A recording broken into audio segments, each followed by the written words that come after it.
Definitely इसमें बहुत कम energy चाहिए होगी। और इसके बाद उसी को अलॉन्ग हार्ड एक्सिस मैग्नेटाइज करें तो इनमें जो एनर्जी डिफरेंस आएगा वो energy difference per unit volume वो कहलाता है मैग्नेटोक्रिस्टलाइन एनिसोट्रॉपी एनर्जी।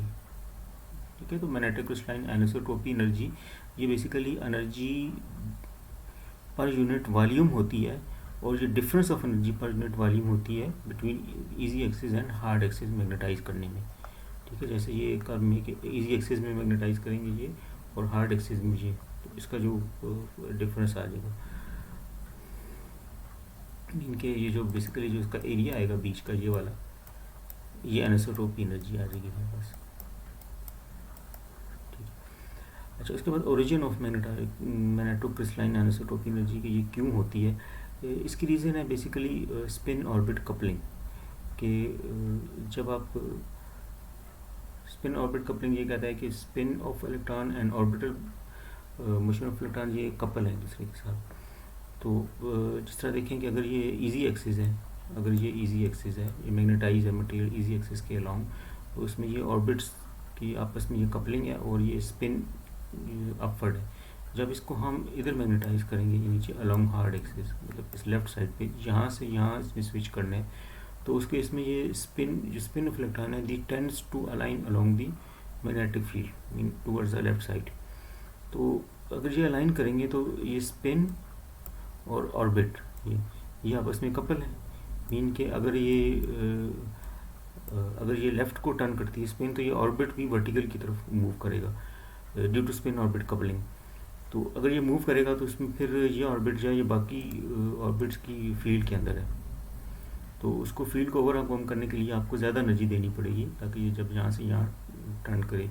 तो इसका मतलब ये हुआ कि फिर इधर मैग्नेटाइज करना इजी होगा और इस तरफ मैग्नेटाइज करना मुश्किल होगा।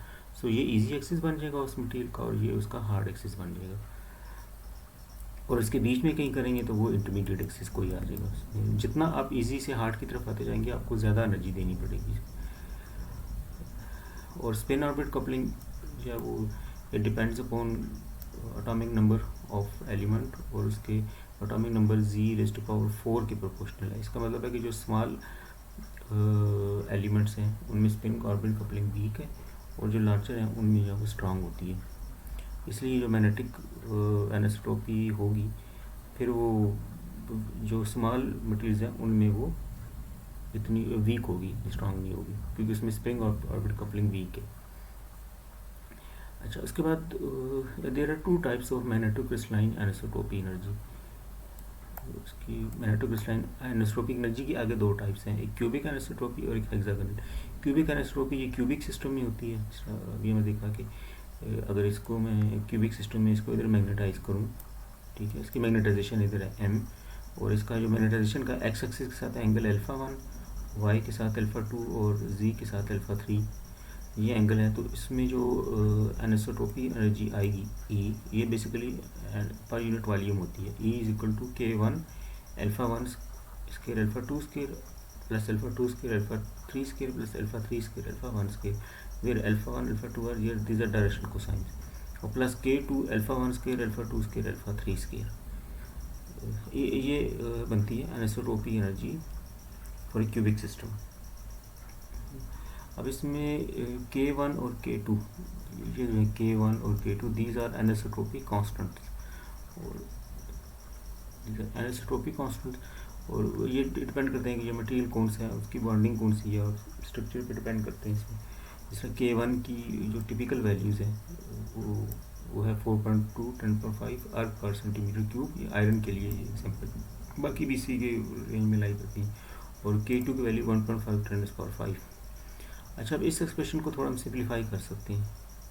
इसमें ये जो टर्म है α1 स्क्वायर α2 स्क्वायर, इसको अगर आप जो यूजुअली आप वैल्यूज़ पुट करें, जनरली इसकी अल्फ़ा की वैल्यूज़ पुट करके देखें तो ये अप्रोक्सीमेटली इसका आंसर 1 के क्लोज आता है। और ये दूसरी टर्म है ये वाली α1 स्क्वायर α2, ये बहुत स्मॉल है, ये ऑलमोस्ट 0 के इक्वल है, बहुत स्मॉल वैल्यू है इसकी। दैट इज़ ये जो फर्स्ट टर्म है इज इक्वल टू 1, और जो सेकंड टर्म है ये दिस इज इक्वल टू 0। तो अगर ये 1 है तो ये K1 × 1 हो जाएगा, और ये K2 × 0 0 हो जाएगा, तो वो E हो जाएगा approximately equal to K1। That is anisotropy energy is E is equal to K1। अच्छा, अब इसकी सेकंड टाइप है हेक्सागोनल एनिसोट्रॉपी।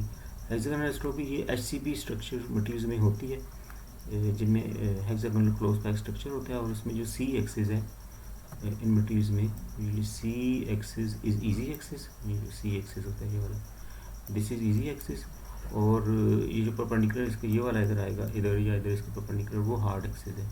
और इस केस में अगर मैं किसी डायरेक्शन पे मैग्नेटाइज करूँ जिसका C एक्सिस के साथ एंगल थीटा है, मैग्नेटाइजेशन इधर मैं मैग्नेटाइज कर रहा हूँ, तो इस केस में यहाँ से यहाँ आने की एनिसोट्रॉपी एनर्जी वो E हो जाएगी K1 sine square theta plus K2 sine 4 theta. अब इसमें भी अप्रोक्सीमेशन अगर आप लगाएं तो this value is very small approach to 0, और अगर आप 90 पे रहना चाहें साइन 91 तो ये 1 हो जाएगा, तो E is approximately equal to K1।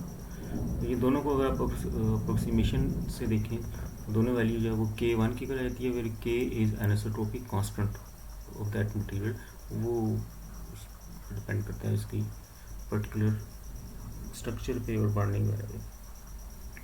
सो तो अभी तक हमने क्या देखा कि इस लेक्चर में हमने देखा कि एनिसोट्रोपी एनर्जीज क्या होती हैं, कि डायरेक्शन डिपेंडेंट प्रॉपर्टीज़, और उसमें मैग्नेटिक मटेरियल में कौन कौन सी एनिसोट्रोपी एनर्जी होती हैं, magnetic crystalline anisotropy energy, shape anisotropy, magnetic annealing and role.